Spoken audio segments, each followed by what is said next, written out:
Hi అండి అందరికీ. Welcome back to వింటున్నారా వ్లాగ్ ఛానల్‌కి. అందరూ ఏం చేస్తున్నారు? దసరా పండగ కదా అని చెప్పేసి ఫుల్ బిజీగా ఉండుంటారని నాకు తెలుసు. ఎందుకంటే మేము కూడా ఫుల్ బిజీగా ఉన్నాము. మనకు ఆల్రెడీ 2 ఛానెల్స్ కదా! వంటశాల, కుకింగ్ ఛానెల్ గూడా ఉంది. మరి దసరా వచ్చేస్తుంది కదా అని చెప్పి ఫుల్ పిండి వంటలు, ప్రసాదాలని ఫుల్ హడావిడిగా ఉన్నామనమాట. మార్నింగ్ నుంచి ఈవినింగ్ వరకు కొంచెం ఆ పనులవి సరిపోతున్నాయి. మళ్ళీ ఎందుకు అంటే ఇప్పుడు ఈ టైం ఎంతయిందో తెలుసా? నేను వీడియో మీకోసమే చేస్తున్నానండి బాబు. 8 అయిందా విజయ్? 7:35 అయింది. ఇంకా వంట చేసుకోలేదు నేను. మీరు చేసేసుకున్నారా? నాది ఇంకా వంట కూడా కాలేదిప్పుడు. ఈ వీడియో అయిపోయిన తర్వాత వెళ్లి చెయ్యాలి. మీకోసమే ఈ వీడియో చేస్తున్నాను. ఎందుకంటే మనం బోలెడన్ని బొమ్మలు చూపించాను కదా మొన్న మీకు నేను. అయితే ఆ బొమ్మల వీడియో చూపించినప్పుడు మీకు చెప్పాను కదా! మీకు ఒకవేళ ఈ బొమ్మ సారీ కడితే, ఈ బొమ్మ సారీ కట్టిన వీడియో గనక కావాలంటే చెప్పండి, జస్ట్ రేపే అప్‌లోడ్ చేస్తానని చెప్పానా లేదా ఇలాగా? అందుకని చెప్పి ఈ వీడియో చేస్తున్నాను. చాలామంది కామెంట్స్‌లో అయితే ఎంతమంది కామెంట్స్ పెట్టారో, చాలామంది బొమ్మలు బావున్నాయి, సూపర్ వర్క్ అని. అసలు ఎంత సాటిస్ఫాక్షన్ అనిపించిందంటే, నాకింకా మామూలు ఆనందం కాదు. ఆ బొమ్మలు చేసినప్పుడు ఆనందం కన్నా ఇప్పుడు ఆనందం ఎక్కువైపోయింది. ఇంతమంది ఇష్టపడుతున్నారా అని చెప్పి. అయితే ఈ వీడియో చేస్తున్నానండి. అయితే ఈ వీడియో చేసే ముందు చిన్న చిన్న టిప్స్ అయితే మీకు ముందు చెప్తాను. ఎవరైనా సారీ కడితే బొమ్మకి ఉపయోగపడుతుంది గదా! ఎందుకంటే కామెంట్స్‌లో నన్ను అడిగారనమాట. ఏంటంటే, "మీరు చీర కడుతున్నారు కదా! బార్డర్స్ అవి అతుకుతున్నారా?" అని చెప్పేసి అడుగుతున్నారు. బార్డర్స్ అయితే కొన్ని వాటిలకి అతుకుతున్నామండి. కొన్ని క్లాత్స్ ప్లెయిన్ క్లాత్‌లు తీసుకొని వాటిలకి బార్డర్స్ అతుకుతున్నాం. ఇది ఇప్పుడు ఈ నారాయణపేట సారీకైతే బార్డర్స్ అది ఏమి అతకలేదండి. దానికి వచ్చిందనమాట అలాగే. అయితే ఇవి ఇప్పుడు ఈ బొమ్మ కట్టిందయితే చిన్న బార్డర్ అనమాట. బావుంది కదా! అని చెప్పి తీసుకున్నాం. నేను ఈ బొమ్మకి చీర ఎలా కట్టానో చూపిస్తాను.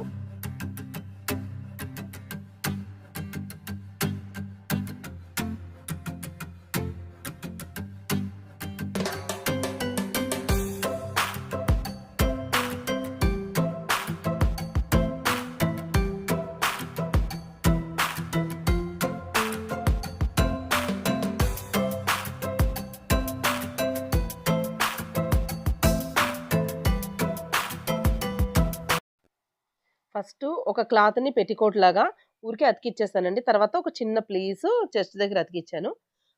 అయితే ఇక్కడ బ్లౌజ్ పీసు ఒక 15 ఇంచెస్ అన్నా ఉండాలండి. చూడండి ఒకసారి. అలా ఉంటే ఏంటంటే కుట్టడానికి ఈజీ అవుతుంది. హైటు మరీ ఎక్కువ అవసరం లేదు. ఇది చూసారు గదా! ఒక చిన్న పీస్ అన్నమాట. అయితే ఇది బ్లౌజ్ కుట్టడానికి. సారీకైతే మీటర్‌కి కొంచెం ఎక్కువుండాలి పొడవులో. హైటు మన బొమ్మను బట్టి సైజ్ చూసుకోవాలన్నమాట. ఇది ఇప్పుడు మనం బొమ్మకి నెక్ దగ్గర నుంచి కిందకి షోల్డర్ దగ్గర అంటే కింద చెస్ట్ కింద వరకు ఒకసారి కొలుసుకొని అప్పుడు కట్ చేసేసుకోవాలి ఈ పీస్‌నైతేని. ఇప్పుడు నెక్ దగ్గర నుంచి షో కింద చెస్ట్ కింద వరకు హైట్ సరిపోతుందా లేదా ఒకసారి చెక్ చేసుకోండి. సైడ్‌కి చూడండి ఎక్కువగా ఉంది బాగాను. మనకి సైడ్స్‌కి అంతా ఎక్కువుంటే ఆ బ్లౌజ్‌ని మనం స్టిచ్ చేయట్లేదు కదా! తర్వాత కట్ చేయడానికి. అందుకని ముందే ఒకసారి చూసుకోవాలి. చూసుకొని ఇప్పుడు నెక్ దగ్గర నుంచి లెఫ్ట్ సైడ్ నెక్ వరకు షోల్డర్ వరకు చూసుకొని కట్ చేసుకోవాలి నెక్కు. అంటే అందాజాగా కట్ చేయడమేనండి ఇది. ఒకవేళ నార్మల్ పీస్ ఏదైనా ఒకసారి కట్ చేసుకొని చూసుకోండి మీరు. తర్వాత మీరు ఏదైతే కుట్టాలనుకుంటున్నారో అది చేసుకుందురు గాని. హైట్ గూడా నెక్ హైటు అది గూడా ఒకసారి చెక్ చేసుకోండి. మీకు సరిపోలేదంటే మళ్ళీ కట్ చేసుకుందురు గాని ముందు తక్కువ కట్ చేయండి. ఓకే. షోల్డర్స్ సరిపోయింది కదా! ఇప్పుడు సైడ్స్‌కి కొంచెం ఎక్కువగా ఉంది కదా పీసు అది కూడా కట్ జేసుకోవాలి. షోల్డర్స్ దగ్గర నుంచి అముల్ వరకు కిందకి హ్యాండ్స్ కట్ చేసుకోండి. ఏదైనా సరే కట్ చేసేటప్పుడు మీరు కొంచెం ఫస్ట్ టైమ్ చేసేటట్టయితే కొద్దిగా తక్కువ కట్ చేయండి. సరిపోలేదనుకోండి ఇంకొంచెం కట్ చేసుకోవచ్చు. ఓకే. ఇలా చూడండి. ఇప్పుడు ఇది మెడకి తగిలించేసి ఒకసారి కరెక్ట్‌గా సరిపోతుందా లేదా చూసుకొని ఒకసారి షోల్డర్స్ అది కరెక్ట్‌గా వచ్చింది గదా! ఇప్పుడు సైడ్స్ షోల్డర్స్ దగ్గర కొంచెం గ్లూ పెట్టుకొని అతికిచ్చేసుకోవాలి ఇలాగా. మీరు ఫస్ట్ టైమ్ నేను చెప్తున్నా కదా! 1కి 2 సార్లు కావాలంటే నార్మల్ బ్లౌజ్ పీస్ ఏదో చిన్న ముక్కలు తీసుకొని బొమ్మకి ఒకసారి అతికిచ్చి చూడండి. తర్వాత ఓపెన్ చేసుకోవచ్చు. కావాలంటే తీసేయొచ్చు. అప్పుడు మీరు ఏదన్నా మంచి క్లాత్ కుట్టాలనుకున్నప్పుడు ఇలాగా అతికించుకుందురు గాని. బ్యాక్ నెక్ చూడండి కొంచెం బ్యాక్ నెక్ ఎక్కువ కట్ చేశామనమాట. అది కొన్ని టిప్స్ మిస్ అయినాయి. అవి సైడ్ షోల్డర్స్ కింద ఫోల్డింగ్ చేసి ఇలా మడత పెట్టి అతికిచ్చేయాలి కొంచెం గ్లూ పెట్టి. ఇప్పుడు టైట్‌గా లాగి ఈ సైడ్ మొత్తం ఎంత లూజ్ ఉందో అంత టైట్‌గా లాగి అతికిచ్చేసుకోవాలి గమ్ పెట్టి. ఆ ఉన్నది ఫోల్డ్ చేసి లోపలికి పెట్టేయండి పీస్‌ని. అతికిచ్చేసుకున్న తర్వాత ఈ చెస్ట్ కింద కూడా కొంచెం ఏమైనా లెగిసినట్టుంటే పీసు మీకు బ్లౌజ్‌ది అతికిచ్చేసుకోండి కొంచెం గ్లూ పెట్టుకొని. తర్వాత హ్యాండ్స్‌కి క్లాతు కొంచెం ఎక్కువుంచి రౌండ్ అప్ అయిన తర్వాత కొంచెం ఎక్కువుంచి మిగతాది కట్ చేసేసుకొని, అప్పుడు ఈ షోల్డర్స్ దగ్గర, ఆ హ్యాండ్స్ దగ్గర కొంచెం గమ్ అంటించి, అప్పుడు దీన్ని అతికించుకోవాలి. ఈ బోర్డర్స్ అతికిచ్చేటప్పుడు కొంచెం కష్టమండి. తొందరగా అవి బెండ్ అవ్వవు. చాలా ఇబ్బందవుద్ది. మరీ టైట్‌గా అతికిచ్చేస్తే చెయ్యి లెగదు ఇంక పైకి. మనకేంటంటే బాగా టైట్ అయిపోతే ఎలాగ లెగదో బొమ్మలకు కూడా అంతే. ఒకసారి అతికిచ్చి చూసుకోండి. ఈ సైడ్ కొంచెం బాగా ఎక్కువుంటే మాత్రం క్లాత్‌ని కట్ చేసేసుకోండి. అన్నిట్లికన్నా ఈ హ్యాండ్స్ అతికిచ్చేటప్పుడే కొంచెం జాగ్రత్తగా అతికిచ్చాలి. ఎందుకంటే చెయ్యి లెగలేదనుకోండి, మీరు బొమ్మ చేసి మాత్రం ఆ చీర కట్టే ప్రయోజనం ఏంటి? కదా! అందుకని చూసుకొని అతికిచ్చుకోండి. ఆ రౌండ్ మొత్తం గ్లూ పెట్టుకొని చూడండి. రౌండ్ మొత్తం కూడా మధ్య మధ్యలో గ్లూ ఇలాగ లాస్ట్ వరకు గ్లూ పెట్టి, అప్పుడు ఒకదాని పైన ఒకటి అతికిచ్చాలి. ఒకదాని పైన ఆ బోర్డర్ పైన గ్లూ పెట్టి, తర్వాత దానిపైన ఈ ఫోల్డింగ్‌ది అతికిచ్చామంటే సరిపోతుందనమాట. ఒకసారి మనం చీర కట్టామంటే, మనకి సెకండ్ టైమ్ కట్టే వరకు ఈజీగా అర్థమైపోద్ది, తెలిసిపోతది. మనకి కొన్ని ఐడియాస్ ఒస్తాయి. ఇప్పుడు హైట్ సరిపోతుందో లేదో ఒకసారి చూసుకొని, ఎక్కువుంటే కట్ చేసేసుకోండి. చేసుకొని అప్పుడు ఇలా చూడండి. లెఫ్ట్ సైడ్‌కి, రైట్ సైడ్‌కి కొంచెం గ్లూ పెట్టుకొని అతికిచ్చుకోండి. మనమైతే ఓ పెట్టికోట్ ఉంటుంది దోపేసుకుంటాం. వీటిలకి అలా ఉండదు గదా! చూసారా? మన పాదాలు కిందకి రావాలి ఈ బొమ్మలకి చీర కట్టేటప్పుడు. ఓకే. హైట్ సరిపోయింది గదా! చూసుకొని గమ్ అతికిచ్చేసిన తర్వాత రౌండ్ అప్ చేయండి ఒకసారి. రౌండ్ అప్ చేసి ఇక్కడ గూడా టైట్‌గా లాగి గమ్ పెట్టి మళ్ళీ అక్కడ గూడా అతికిచ్చేసుకోవాలనమాట. మనం ఫ్రిల్స్ పెట్టే లోపల మళ్ళీ కదిలిపోతూ ఉంటుంది గదా! అందుకు. ఒకసారి అతికిచ్చేస్తే అక్కడికి ఫిక్స్ అయిపోతది.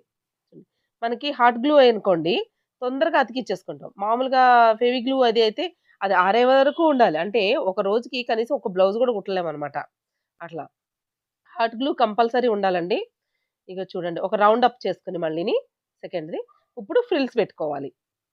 ఫ్రిల్స్ ఒక్కటి పెట్టి చూసి ఆహ్, అంటే ఆ వెడల్పు సరిపోతుందా లేదా మనకి ఎక్కువవుతుందా చూసుకొని అప్పుడు అన్ని ఫ్రిల్స్ పెట్టుకుంటా రావాలి. చిన్న చిన్నగా పెట్టాలండి. వీడియోలో చూపించినంత ఈజీ కాదు. పర్ఫెక్ట్‌గా రావాలంటే కొంచెం కష్టమైన, లేట్ అయినా మీరు జాగ్రత్తగా ఒకటికి 2 సార్లు పెట్టుకుంటే చక్కగా చీర కట్టేసుకోవచ్చు. కట్టి బొమ్మకి కట్టేయొచ్చు. మనం గూడా కట్టేసుకోవచ్చు అలాగే. చూడండి ఇలా ఫ్రిల్స్ పెట్టుకున్నాక ఒక్కసారి గట్టిగా ఐరన్ చేసుకోండి. మనం ఐరన్ చేసుకుంటే అలా ఫోల్డ్స్ నిలబడి ఉంటాయి. తర్వాత సూది దారం తీసుకొని ఏ కలర్ అయితే మనం సారీ అది ఉందో ఆ కలర్ వేసుకోవాలి. వేరే కలర్స్ వేసామంటే ఆ దారాలు కనిపిస్తూ ఉంటాయి. ఒక 4, 5 సార్లు పైకి కిందకి దించుకొని నాట్స్ వేసేసుకోండి. టైట్‌గా ఉంటుంది. కట్ చేసేయండి అప్పుడు. కట్ చేసేసి ఆ ఫ్రిల్స్ ఒక్కసారి సెట్ చేసుకోవాలి మళ్ళీని. కొంచెం టైం పడతదండి. ఈ ఫ్రిల్స్ అది నీట్‌గా సేమ్ అలా సెట్ చేసుకోవడానికి. కానీ ఫ్రిల్స్ మాత్రం చిన్న చిన్నయి పెడితేనే అందంగుంటది. పెద్ద పెద్దయి అస్సలు పెట్టకూడదనమాట. ఇలా ఒకసారి సాఫ్ట్ చేసుకొని, ఒకసారి కావాలంటే మళ్ళీ ఐరన్ చేసుకోండి. ఐరన్ బాక్స్ దగ్గరే పెట్టుకోవాలి యాక్చువల్లీ. ఇప్పుడు షోల్డర్ దగ్గర నుంచి ఆ పొడవు సరిపోయిందా లేదా ఒకసారి మళ్ళీ చెక్ చేసుకోండి. గట్టిగా ఇలాగా మనకి ఆ ఫ్రిల్స్ గూడా కరెక్ట్‌గా వచ్చిందా లేదా ఒకసారి మళ్ళీ చెక్ చేసుకొని, అప్పుడు కరెక్ట్‌గా ఆ షోల్డర్ దగ్గరికి ఎంత వరకైతే హైట్‌కి మనం పెట్టుకున్నామో, ఆ షోల్డర్ దగ్గర మళ్ళీ ఒకసారి కుట్టేసుకోవాలన్నమాట. అదే గమ్ పెట్టి అతికిచ్చామనుకోండి, ఆ కింద భాగం మాత్రం అతుక్కుంటే పైనయన్ని లేయర్స్ ఇలాగా లేసిపోయినట్టు అయిపోద్ది. కరెక్ట్‌గా ఫిట్ అయ్యి కూర్చోదనమాట. అందుకని ఒక 4, 5 ముళ్ళు వేసేసుకొని, కట్ చేసేసుకొని, ఆ షోల్డర్ దగ్గర కొంచెం గమ్ము పెట్టి, అది మొత్తం అతికిచ్చేయండి ఫ్రిల్స్‌ది. అతికిచ్చేసి ఒక్కసారి ఇలాగా సెట్ చేసుకోండి. మనకు ఆ ఫ్రిల్స్‌ని ఒక్కొక్కటి నీట్‌గా సెట్ చేసుకొని, ఆ చెస్ట్ దగ్గర కూడా కొంచెం గమ్ పెట్టి అతికించుకోవాలి. కదలకుండా ఉంటదనమాట. తర్వాత చుట్టూ ఒక్కసారి టైట్‌గా లాక్కొని, మన బాడీ దగ్గర ఒకసారి చూడండి. టైట్‌గా లాక్కొని చీరకి మనకి రైట్ సైడ్‌లో కొంచెం గమ్ము పెట్టి టైట్‌గా లాగి అతికిచ్చేయాలి. హాట్ గ్లూ మాత్రం ఎప్పుడు వేడిగా ఉండాలండి. లేకపోతే కొంచెం చల్లగా అయిపోయిందంటే అది సరిగ్గా అతుక్కోదు. తొందరగా ఊడిపోతది. ఇంకొక ఫ్రిల్ రావాలి చూడండి. మనకి ఇలాగా లెఫ్ట్ సైడ్‌లో ఫ్రిల్ ఒస్తది గదా! చూడండి. బాడీ దగ్గర ఇదిగో నడుము దగ్గర అక్కడ ఇంకో ఫ్రిల్ పెట్టుకొని అతికిచ్చేసుకోవాలి గమ్ పెట్టి. ఇప్పుడు ఫ్రిల్స్ పెట్టుకోవాలనమాట. మీరు ఎటు సైడ్ నుంచి మీకు ఈజీ అవుద్దో చూసుకొని చిన్న చిన్న ఫ్రిల్స్ రావాలి. చూసుకోండి ఒకసారి ఫ్రిల్స్ ఎలా పెడుతున్నానో. అయితే ఫస్ట్ స్టార్టింగ్ ఫ్రిల్స్ ఉంటాయి కదా! అవి కొంచెం మనకి పైకి రావాలి. ఇవన్నీ ఈ వెనక్కి వెళ్ళాలి. రైట్ సైడ్‌కి వెళ్ళాలి. అప్పుడే ఫ్రిల్స్ అందంగా కనపడతాయి. లేదంటే ఈ ఫ్రిల్స్ ఏమవుతాయంటే పైకొచ్చేసి లోపల ఫ్రిల్స్ అన్నీ లోపలికెళ్ళిపోతాయన్నమాట. ఫస్ట్ పెట్టిన ఫ్రిల్స్ లోపలికెళ్ళిపోతాయి. ఇవి పైకొచ్చేస్తాయి. అందుకని ఒక ఫ్రిల్‌కి, ఒక ఫ్రిల్‌కి కొంచెం కొంచెం గ్యాప్ ఉండేలాగా పెట్టుకొని అప్పుడు దాన్ని ఒక కుట్టు వేసేసుకోవాలి. మొత్తం ఇలాగ ఒక 4, 5 సార్లు పైకి కిందకి అనుకుంటూ గట్టిగా ఒక 2, 3 సార్లు నాట్ వేసేసుకుంటే మనకవి ఊడిపోకుండా ఉంటదనమాట. ఫ్రిల్స్ ఊడిపోవింక. తర్వాత మళ్ళీ మనం అతికించుకోవాలి వాటిలిని. చూడండి కొంచెం ఆ ఫ్రిల్స్ మీకు సెట్ అవ్వలేదు అంటే మళ్ళీ ఒకసారి పెట్టుకొనైనా సరే నీట్‌గా అప్పుడు మళ్ళీ ఇప్పుడు సెట్ చేసుకోవాలి ఫ్రిల్స్‌ని గూడా. అయితే ఇక్కడ గమ్ పెట్టేసుకోండి. కొంచెం గమ్ము మీరు చూసుకొని పెట్టుకోండి. మీరు అతుక్కోవాలది. సరిగ్గా అతుక్కోలేదంటే కష్టం. మళ్ళీ అలాగే పైకి గమ్ కనపడకూడదు. ఓకే. ఈ రైట్ సైడ్‌ది ఇంకా కొంచెం ఎక్కువుంది కదా! అది ఫ్రిల్ కింద ఫోల్డ్ చేసుకొని వెనకాల సైడ్‌కి పెట్టుకోవాలి. గమ్ పెట్టేసుకొని అతికిచ్చేసుకోండి. అతికిచ్చేసుకుంటే చీర కొంగుది మనకి పడుతుంది కదా! కనిపించదనమాట. ఇప్పుడు చూడండి ఇవన్నీ ఫ్రిల్స్ ఒక్కసారి సెట్ చేసుకోండి. ఈ బార్డర్ దగ్గర కొంచెం సెట్ చేయడం కొంచెం ఇబ్బందవుద్ది. ఆ ఫ్రిల్స్ పెట్టేసుకున్నాక కూడా ఒకసారి ఐరన్ జేసుకోవచ్చు. ఆ కుట్టు వేసేసుకున్నాం కదా! కుట్టు వేసుకున్నాక ఒకసారి ఐరన్ జేసేయండి. ఐరన్ జేసేసుకొని ఇప్పుడేం జేస్తామంటే, ఆ ఫ్రిల్స్ మధ్యలో గమ్ పెట్టుకోవాలి. చూడండి. ఫస్ట్‌దొక్కటి కార్నర్‌కి పెడుతున్నా కొంచెం. కార్నర్‌కి పెట్టి, అప్పుడు పై ఫ్రిల్ దీనికి అతికిస్తున్నా. లేకపోతే లెగిసిపోయినట్టుంటాయి. కరెక్ట్‌గా అలా కుర్చీలు నిలబడవనమాట. ఇప్పుడు లోపటి సైడ్‌కి పెట్టుకోవాలి. చూడండి లోపలికి కొంచెం లోపలికి పెట్టుకోండి. చూడండి. అలా లోపలికి పెట్టుకొని అతికించుకోవాలి. చూసారా ఎంత నీట్‌గా వస్తున్నాయో? మళ్ళీ కింద సైడ్ గూడా కొంచెం కొంచెం పెట్టుకోవాలి. ఎక్కువ గమ్ పెట్టేయకూడదు. చూడండి లోపటి సైడ్‌కి ఇలా పెట్టుకొని అతికించుకోండి. మీరు ఇటు పక్కన పెట్టేసారనుకోండి గమ్ము కనిపిస్తది మళ్ళీని. చూసారా అన్నీ ఇలాగా ఫ్రిల్స్‌కి గమ్ పట్టి జాగ్రత్తగా చూడండి బయటికి ఎలాగో ఒక్కొక్క ఫ్రిల్ కొద్ది కొద్ది గ్యాప్‌గా ఎలా వచ్చిందో అలా రావాలన్నమాట కింద కుర్చీలు మాత్రం. తర్వాత ఈ పైన గూడా నీట్‌గా ఫ్రిల్స్ చెస్ట్ దగ్గర సెట్ చేసుకోవాలి చూడండి. మీరు కొంచెం ఓపికగా సెట్ చేసుకోవాలి. నేను చూపించినంత ఫాస్ట్‌గా అయితే అయిపోదండి.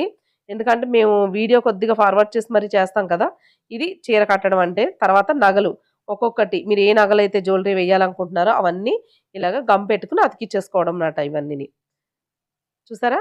ఇదిగో చేతులకి ఇప్పుడు హెడ్ కూడా మనం ఏది హెడ్ పెట్టాలనుకుంటున్నామో మన దగ్గర ఒకటే బొమ్మకు హెడ్ ఉంటే అదొకటే పెట్టేసుకోండి. లేకపోతే 2, 3 ఉంటాయి అవి. అవి స్ట్రగ్స్ పెడుతున్నానండి. మనం మామూలుగా పెట్టుకునేవి చిన్నవుంటాయి కదా! ఆ చిన్న సైజ్ తీసుకొని అలా గుచ్చేస్తే సరిపోతదనమాట వాటిలకి. ఓకే. పైన ఒక కుంకుమ పెట్టుకుంటాం కదా! అక్కడ ఒక చిన్న బిందీ పెడుతున్నాం. ఆ స్టిక్కర్ అయితేని. తర్వాత మన హ్యాండ్స్‌కి కొంచెం అంటించిన తర్వాత ఒక నిమిషం ఆగి పట్టుకోవాలనమాట. లేకపోతే అంటుకోదు. ఇది మనకి బొమ్మ రెడీ అయిపోయింది. చూసారా? ఎంత బావుందో అసల. ఆ ఫ్రిల్స్ గాని, ఆ చీర గాని చాలా అందంగా ఉంది గదా! చూసారు కదా! ఈ బొమ్మకి చీర ఎలా కట్టానో నచ్చిందా మీకు? అయితే చాలా మందికి ఈజీ అవుతదనమాట ఇలా చీర కట్టడం. మామూలుగా మనకి కొంచెం ఏంటంటే లావుగా ఉన్నా, ఎలా ఉన్నా చీర కట్టుకోవాలి అనంటే చాలా ఇబ్బందవుతూ ఉంటది. అంటే సన్నగా ఉన్న వాళ్ళని చూసి నేనంటే ఇది ఒక ఆహ్, అంటే ఒక మంచి మాటగా చెప్తున్నానండి అంతే. ఇప్పుడు నేనే ఉన్నాననుకోండి, ఎవరైనా ఇప్పుడు ఇలాగే ఈ బొమ్మ ఎంత అందంగా ఉందో, సేమ్ ఇలాగే అమ్మాయిలు గూడా ఉంటారు కదా! ఉన్నప్పుడు మనకేమనిపిస్తుంది, మనం చీర కట్టుకున్న తర్వాత వాళ్ళు పక్కనొచ్చి నుంచున్నారు ఇంత అందంగా కట్టుకొని. అప్పుడు మనకెలా ఉంటుందంటే, నేను సరిగ్గా కట్టుకోలేదు. అలా ఉంటే నాకు కూడా బావుండు గదా! నేను కూడా చక్కగా కట్టుకుండు గదా! సన్నగా ఉంటే అని అనిపిస్తది కదా! కానీ ఎప్పుడైనా సరే అలా కంపేర్ చేసుకోకూడదు. అలా ఉంటే బావుంటుంది సరే, అలా లేము కదా! లేనప్పుడు ఎలా కట్టుకోవాలి మనం? లావుగా ఉన్నా కానీ మనం చీర ఎలా కట్టుకోవాలో చూడాలి. అలా ఉంటేనే ఎలా కట్టుకోవాలి అన్నది కాదు అని నా ఉద్దేశం. ఏమంటారు చెప్పండి? కదా! మరి ఈ బొమ్మకు కట్టిన చీర ఎలా ఉందో చెప్పండి. అయితే మీకు ఒకవేళ ఈ ఈ వీడియోలో మీరు చీర ఎలాగ కట్టుకోవాలి రియల్‌గా ఇప్పుడు మనం చీర ఎలా కట్టుకోవాలో చూపించండి అని కామెంట్ చేయండి. మీకు కావాలంటే గనక కామెంట్ బాక్స్‌లో. నేను అంటే వెంటనే కాకపోయినా ఈ వీడియో అంతా వెంటనే కాకపోయినా కొంచెం లేట్ అయినా మీకు నేను ఆ వీడియో అయితే చేస్తాననమాట. సారీ ఎలా కట్టుకోవాలి. ఇప్పుడు నాలా లావుగా ఉన్నా కూడా నీట్‌గా ఎలాగ కట్టుకోవాలి అని చెప్పి ఎక్కువకి ఇలా ఉబ్బినట్టు అది లేకుండా ఫ్రిల్స్ అది చక్కగా నీట్‌గా రావాలంటే ఎలా కట్టుకోవాలన్నది కూడా నేను చూపిస్తానండి. నాకు పెట్టిన కామెంట్స్ అయితే నాకు చాలా హ్యాపీ అనిపించిందండి. మొన్న బాగా బొమ్మలన్నీ చేశాను కదా! ఆ వీడియోలో అయితేని. ఎవరైనా సరే ఆ వీడియో చూడకపోతే చూడండి ఒక్కసారి. కామెంట్ బాక్స్‌లో లింక్ ఇస్తాను. ఆల్రెడీ నేను షార్ట్ వీడియోస్ పెడుతున్నానండి. ఈ బొమ్మలవి, బతుకమ్మవి అవిని. చాలా బావున్నాయి. అసలు బొమ్మలు అంత బాగా డాన్స్ ఎలా చేసాయో ఒక్కసారి చూడండి. చూసి ప్లీజ్ కామెంట్స్ అయితే పెట్టండి నాకు. మరి ఈ వీడియో నచ్చిందా మీకు? నచ్చినట్లయితే మా ఛానెల్‌ని సబ్స్క్రైబ్ జేసుకోండి. సబ్స్క్రైబ్ చేసుకొని బెల్ ఐకాన్ క్లిక్ చేసి ఆల్ అనే ఆప్షన్ ఉంటుంది. అది కూడా క్లిక్ చేశారంటే మా వీడియోస్ అన్నీ నోటిఫికేషన్ వస్తాయి. మరి ఇంకెందుకు ఆలస్యం? అంతవరకు మళ్ళీ వచ్చే వీడియోలో ఒక మంచి కంటెంట్‌తో మళ్ళీ కలుసుకుందామండి. అంతవరకు సెలవు. Bye bye.